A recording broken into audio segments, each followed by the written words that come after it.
સુરેન્દ્રનગર જિલ્લામાં ગઈકાલે સાર્વત્રિક સારો વરસાદ છે, જેમાં મુખ્યત્વે લખતર અને દસાડા તાલુકામાં લગભગ 6 ઇંચ જેટલો વરસાદ થયો છે.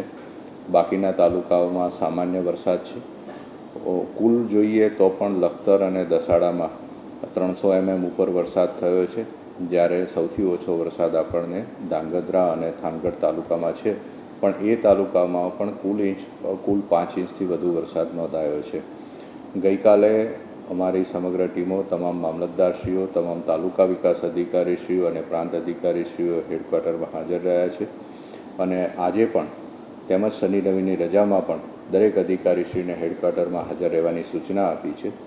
ગઈકાલે લખતર તાલુકાના ઓળખ ગામે મોડી રાત્રે જાણ થતાં લગભગ 27 જેટલા માનવોનું આપણે રેસ્ક્યુ કર્યું છે. એ લોકોને સુરક્ષિત સ્થળે ખસેડવામાં આવ્યા છે. ફાયર બ્રિગેડની ટીમ તેમજ પ્રાંત અધિકારીશ્રી, મામલતદારશ્રી, ટીડીઓશ્રીએ હાજર રહી અને આ ઓપરેશન પૂરું પાડ્યું છે. આ ઉપરાંત ભાસ્કરપરા ગામમાં પણ તળાવનો પાળો તૂટવાથી લગભગ 10 જણને આપણે રેસ્ક્યુ કરીને સલામત સ્થળે ખસેડ્યા છે. આમ સુરેન્દ્રનગર જિલ્લામાં સમગ્ર વહીવટીતંત્ર માનનીય મુખ્યમંત્રીશ્રી અને માનનીય મુખ્ય સચિવશ્રીની સૂચના મુજબ તમામ તાલુકાઓના કોન્ટેક્ટમાં રહી તેમજ પદાધિકારીઓ અને તમામ ધારાસભ્યશ્રીઓના સંકલનમાં ખૂબ સારું કામ કરી રહ્યું છે.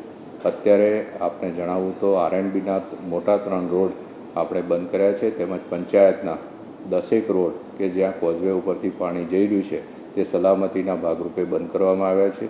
સુરેન્દ્રનગર જિલ્લામાં આજે રેડ એલર્ટને અનુલક્ષીને તેમજ ગઈકાલનો જે વરસાદ થયો છે એને અનુલક્ષીને શાળાઓ અને આંગણવાડીઓમાં રજા જાહેર કરવામાં આવી છે.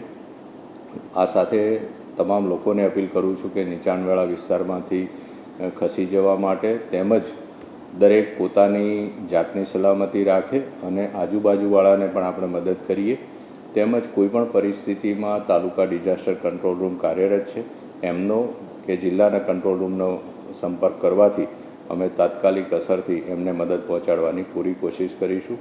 ડેમની પરિસ્થિતિ જોઈએ તો આપણો વાસળ ડેમ 100% ભરાયેલો છે અને ધોળીધજા ડેમ 89% ભરાયેલો છે. એટલે એના નીચાણવાળા વિસ્તારોમાં પણ જે લોકો છે એમને હું ખસી જવા માટે વિનંતી કરું છું. પીજીવીસીએલની પરિસ્થિતિ પણ અમે સમીક્ષા કરી છે અને લગભગ 10 ગામમાં લાઇટના સમસ્યાઓ છે, તેમાંથી 45 પોલ ડેમેજ થયા છે. એ તાત્કાલિક અસરથી 24 કલાકમાં કાર્યવાહી કરીને ચાલુ કરવામાં આવશે.